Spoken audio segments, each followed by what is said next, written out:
Assalamualaikum Sobat Football United, ringan amatiran ala gua.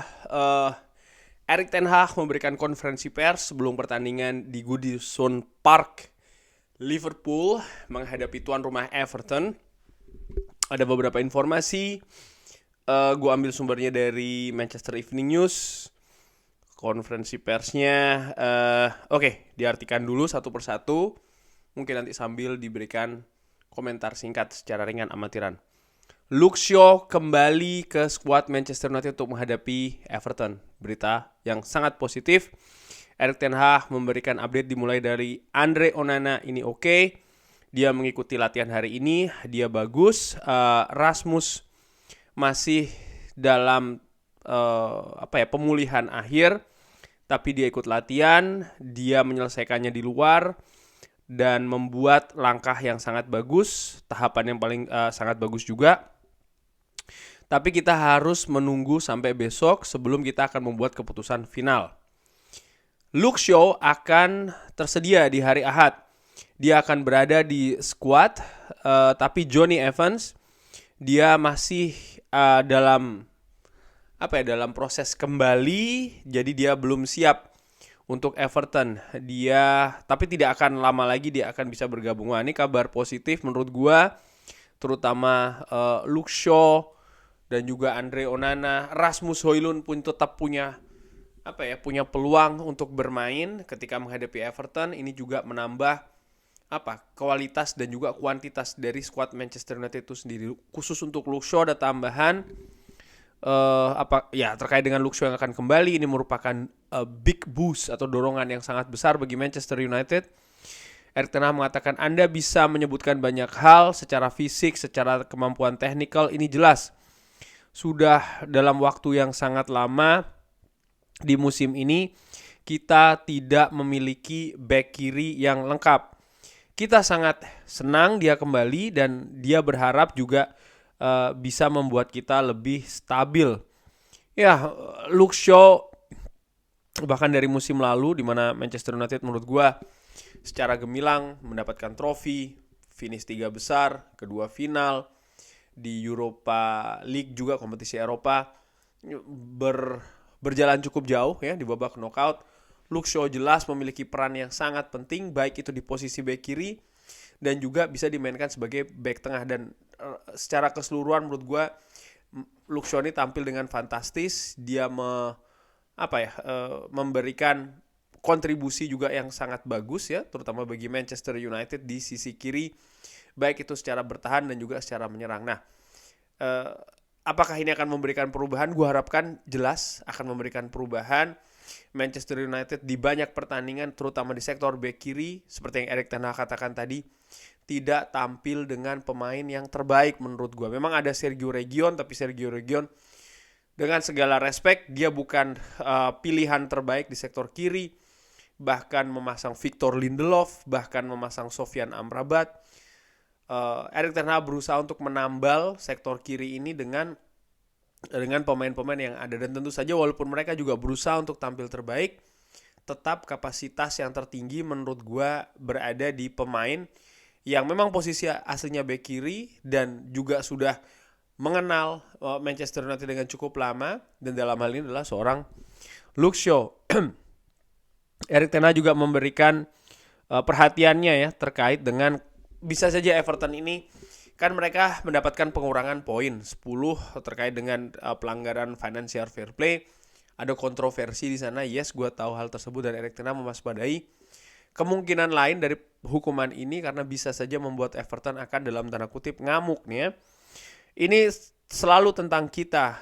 Saya bisa melihat lawan, tapi saya bisa melihat kalau mereka ini marah ya, situasi cukup marah.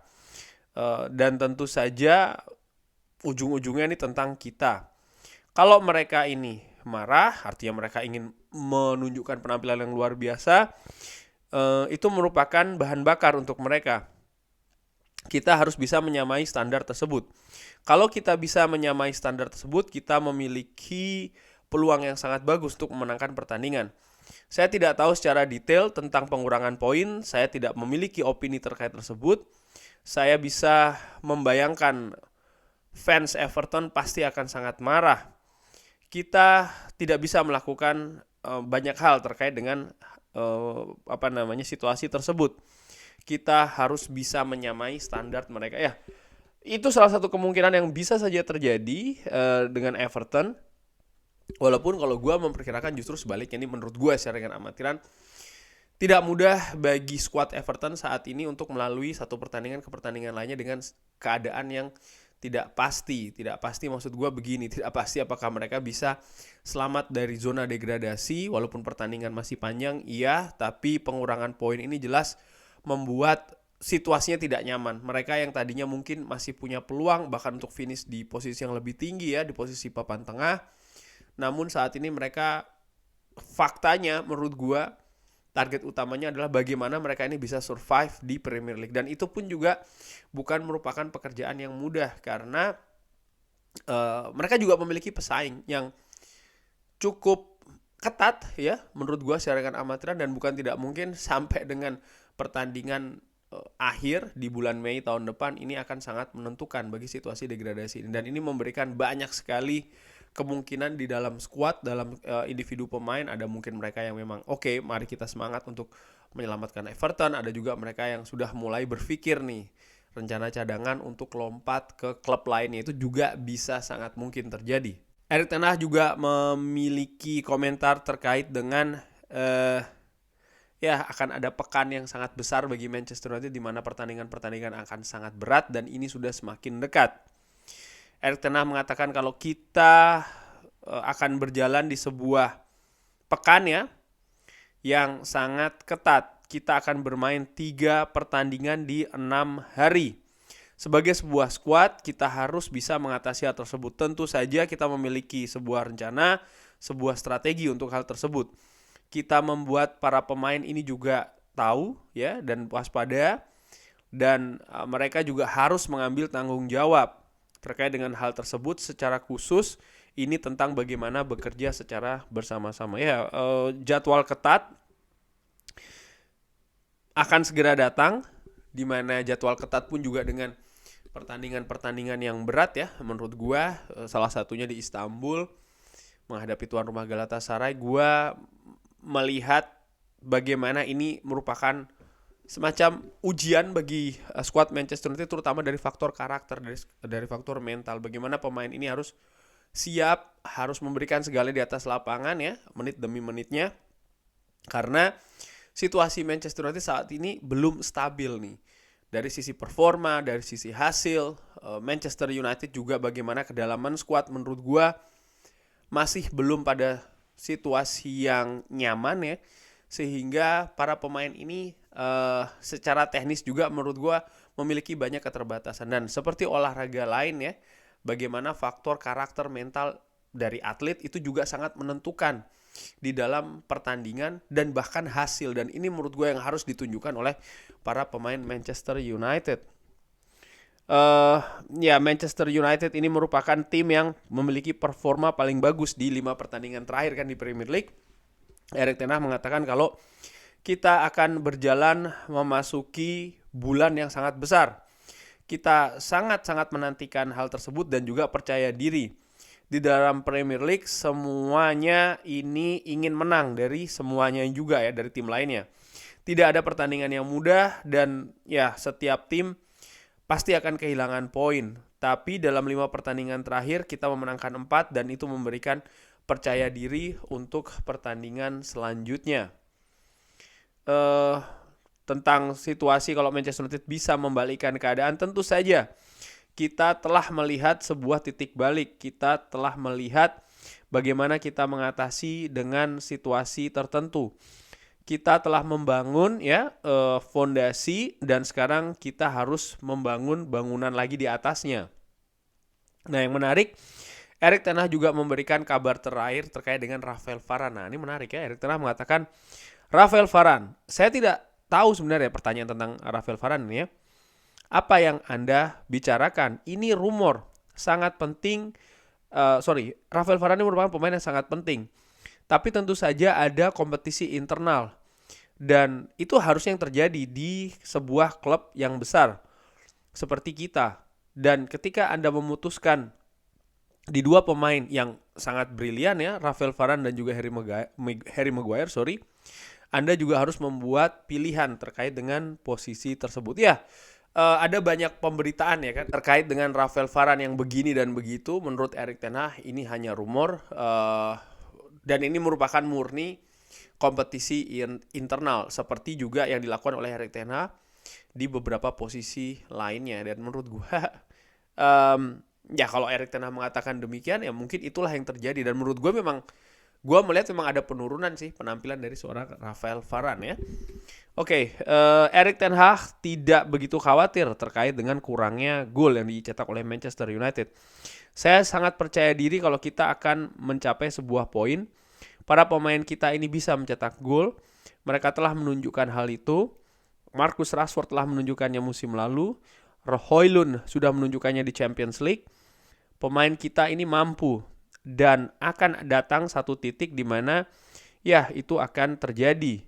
Mereka harus bisa melakukannya ya, tapi para pemain kita ini sebenarnya punya kemampuan untuk mencetak gol. Ya menurut gue ini menarik ya. Kalau dilihat dari pertandingan-pertandingan dilalui, Manchester United itu bagaimana ya? Selalu menciptakan peluang sih menurut gue. Bahkan pemain-pemain depannya selalu menciptakan peluang.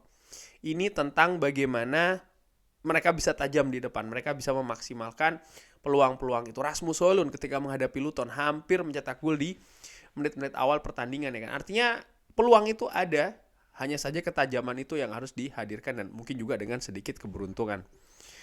Erik ten Hag sendiri tidak akan berada di pinggir lapangan ya karena ada sanksi yang diterimanya dan dia memiliki komentar ya ini merupakan sebuah hukuman. Anda tidak selalu setuju dengan wasit. Banyak keputusan ini berlawanan dengan kita, namun saya harus menerimanya ya.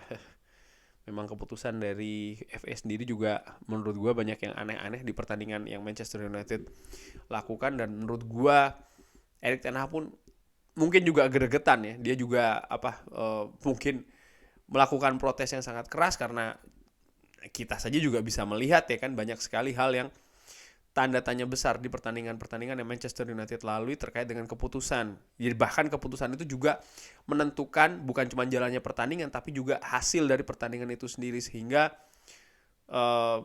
Erik ten Hag akhirnya melakukan protes dengan keras dan ya dihukum. Tapi menurut gua cukup menarik nih bagaimana Erik ten Hag tidak akan berada di pinggir lapangan. Tentu saja tim kepelatihan Manchester United lainnya yang akan berada di sana. Ada Steve McLaren, ada Michel van der Gaag, mungkin juga akan dibantu oleh Darren Fletcher ya kan. Tapi bagaimana yang penting juga persiapan terkait dengan pertandingan itu tentu saja Erik ten Hag kan pasti akan terlibat di sana. Menarik untuk disaksikan nih pertandingan di Goodison Park ya. Hari Ahad malam sekitar 11:30 malam kalau tidak salah waktu Indonesia. Kick-off-nya sendiri di Eropa sini akan berlangsung sore hari. Kurang lebih demikian. Bagaimana menurut Sobat Football United? Ada tanggapan bisa drop di kolom komen. Jangan lupa like, subscribe. Free Palestine. Assalamualaikum warahmatullahi wabarakatuh.